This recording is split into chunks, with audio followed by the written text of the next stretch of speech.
Hey guys, today's video is something a little different, but I hope you really like it. I've been playing Clangen for quite a long time, not just since I started this channel, as many of you know. I love this game so much, if that wasn't super obvious, but sometimes I do want to shake things up a little bit. So that's why today I'm introducing you to the Clangen Dog Pack Challenge. In this challenge, you basically play the game as you would normally, but your cats are dogs. And you have to try to make a story using more dog-appropriate terminology. I have a random generator of dog breeds that you guys suggested, and every new cat we get is a different breed.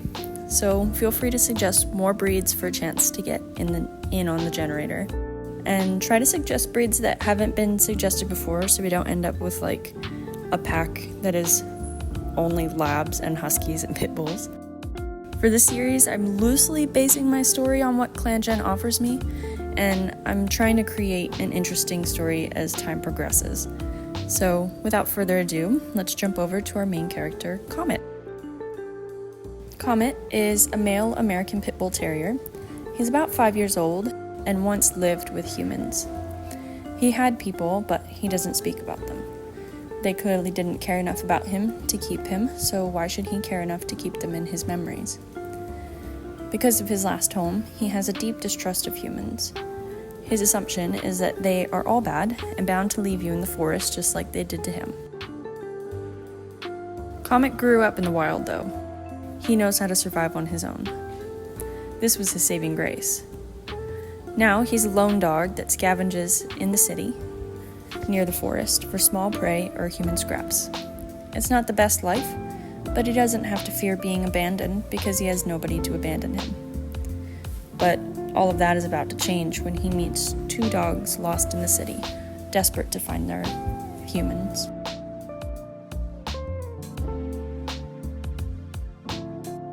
Atlas and Pearl aren't from around here. Their humans brought them to this strange town, and when banging and flashing lit up the sky one night, these two were so frightened that they escaped the yard they were staying in. They were absolutely terrified by the flashes of light across the sky, that the two of them ended up cowering in fear beneath a large dumpster overnight.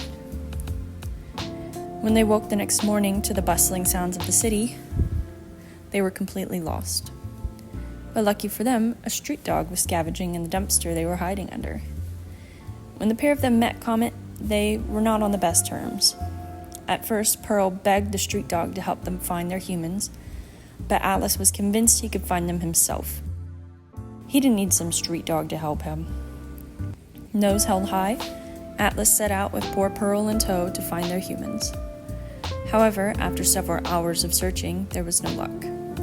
The two settled in the grass at a park, exhausted from their searching. A voice chuckled behind them. "Any luck finding those people of yours?"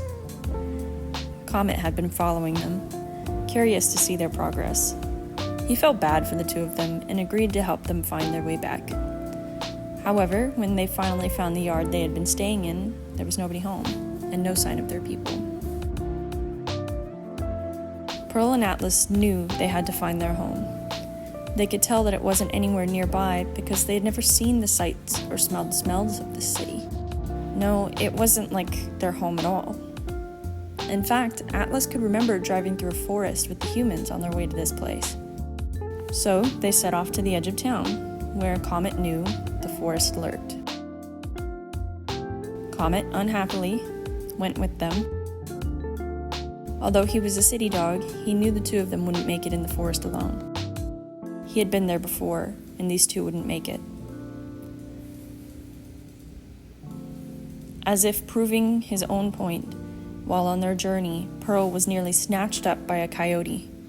Her leg was seriously injured, and their travels would be halted until she could get better. But they knew that they desperately needed to find someone to help her, or she may not make it.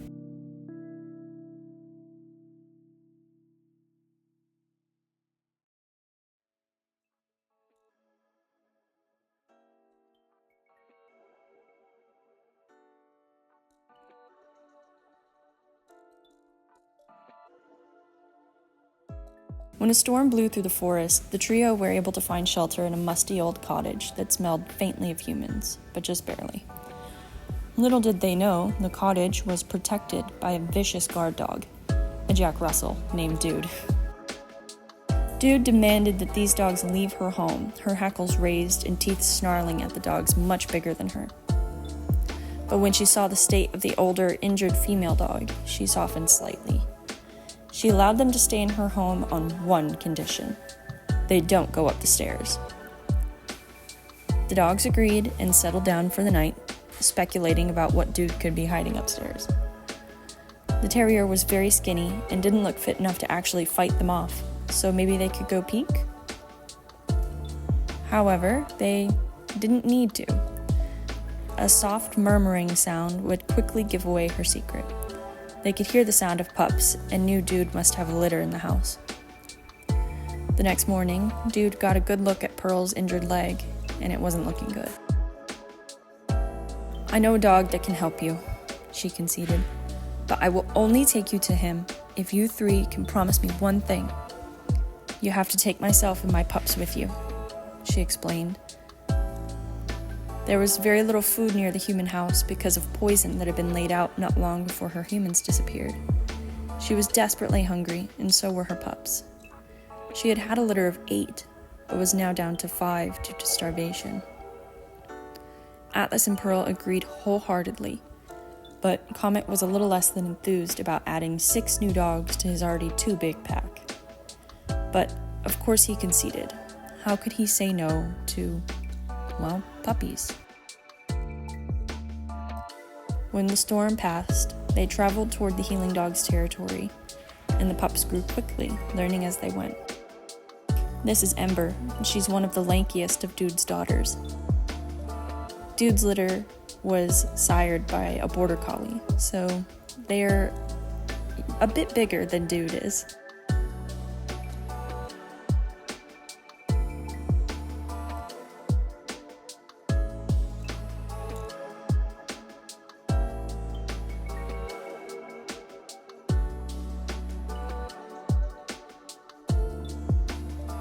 When they reached the healing dog's territory, it wasn't a moment too soon. Pearl was struggling to walk. Her breathing was labored. Dude padded around a thick tree with gnarled branches and roots. "Amari," she called. Out of the roots crawled a chocolate lab with a red bandana. When he saw Pearl, he set to work straight away helping her. He didn't need any explanation. As a Labrador, he has a very gentle mouth, capable of holding delicate flowers and herbs for healing. He learned these remedies from his human, who he used to go on adventures with constantly.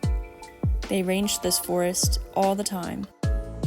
Unfortunately, his human passed away many years ago, and Amari took to the forest in order to keep his fond memories of his best friend. He rarely sees other dogs, and only knew of Dude when he made the mistake of entering her cottage when she was at her peak fitness. She was not happy to have a visitor. So, as he healed Pearl's leg and heard of her life with her humans, Amari asked if he could please come along. Poor Comet didn't really have a say in the matter anymore. He just sighed and accepted that his pack is no longer a pack of one.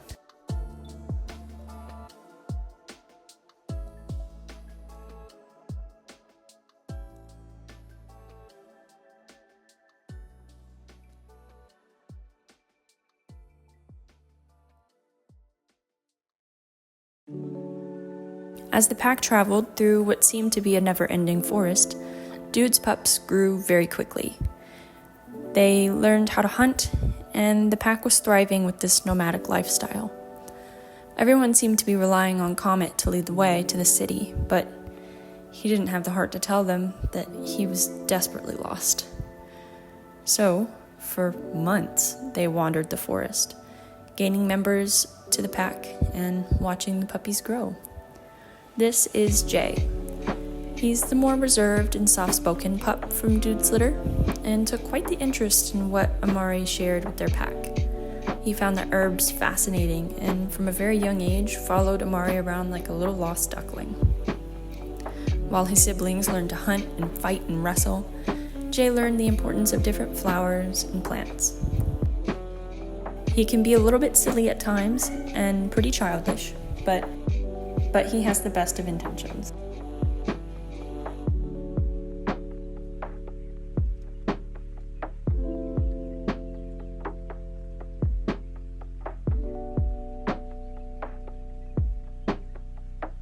The other three of Jude's pups are Falcon, Poppy, and Cricket. Falcon is the smallest of his siblings and is just barely larger than his mom. He is troublesome and opinionated, but is an asset to the pack. Falcon has made a phenomenal hunter and is just small enough to weasel his way into burrows to flush out prey. Although he's mischievous and enjoys a prank or two, he keeps the pack well fed. Cricket is another male who is confident and self-assured. He's a lot more mature than Falcon and doesn't appreciate his brother's attitude about things. The forest is a dangerous place, and they should take things seriously out here. Cricket is also partially deaf, so this is probably the reason for his caution in the forest.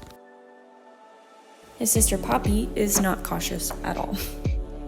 Poppy has a desperate need for adventure and is often getting herself into major trouble that one of the bigger dogs needs to save her from. For instance, she found a deer to play tag with and was nearly impaled by its antlers.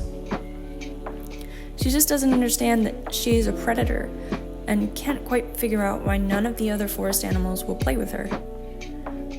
She's even tried befriending a fox, but he wanted nothing to do with her.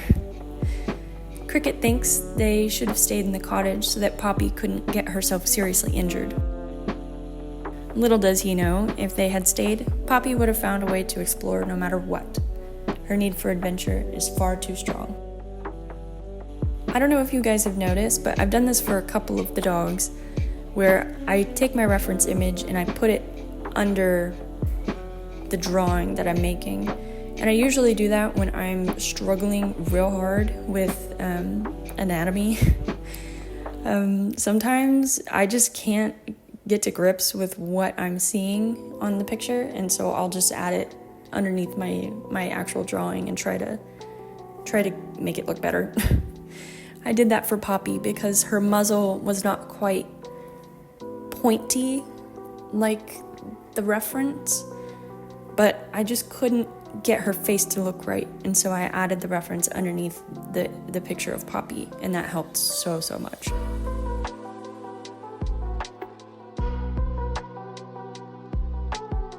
It seemed like the pack was nowhere closer to the city they were trying to find, but it also seemed like fewer of the dogs were actually interested in finding it. Pearl was still adamant that they needed to find their humans, but Atlas was starting to actually enjoy the forest, especially after a new dog joined named Nadia. Her white coat was like a cloud, and her dark eyes glistened like black diamonds against her fur. He was in love the moment he saw the Samoyed, and she thought he was alright. Nadia joined with her friend, an older dog named Lobster, but we'll get to him in a little bit. Nadia, like a lot of the dogs in this pack, is adventurous and outgoing. She's easily excitable and is absolutely adorable when she wags her curled tail. I adore her. A little FYI for you, the Samoyed was not a suggested dog breed, but when I got a white fluffy cat, it was too good of an opportunity to pass up. I love poofy Samoyeds, and it just was meant to be.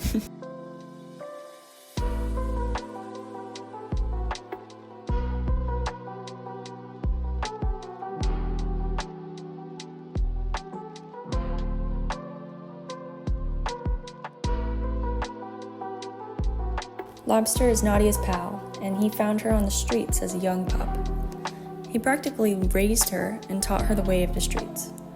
Lobster used to have a home, but in classic husky fashion, he managed to escape by climbing over a large chain-link fence. Lobster is, again, like many of the dogs, adventurous, and could never be contained to a yard. For many years of his life, Lobster traveled from city to city and forest to forest. Lobster actually thinks he could help the pack find their way to the city based on Pearl and Atlas's description. But most everybody seems so happy to range across the forest. And honestly, Lobster really likes having this pack around. And if he told them how to get back to the city, then this would all be over.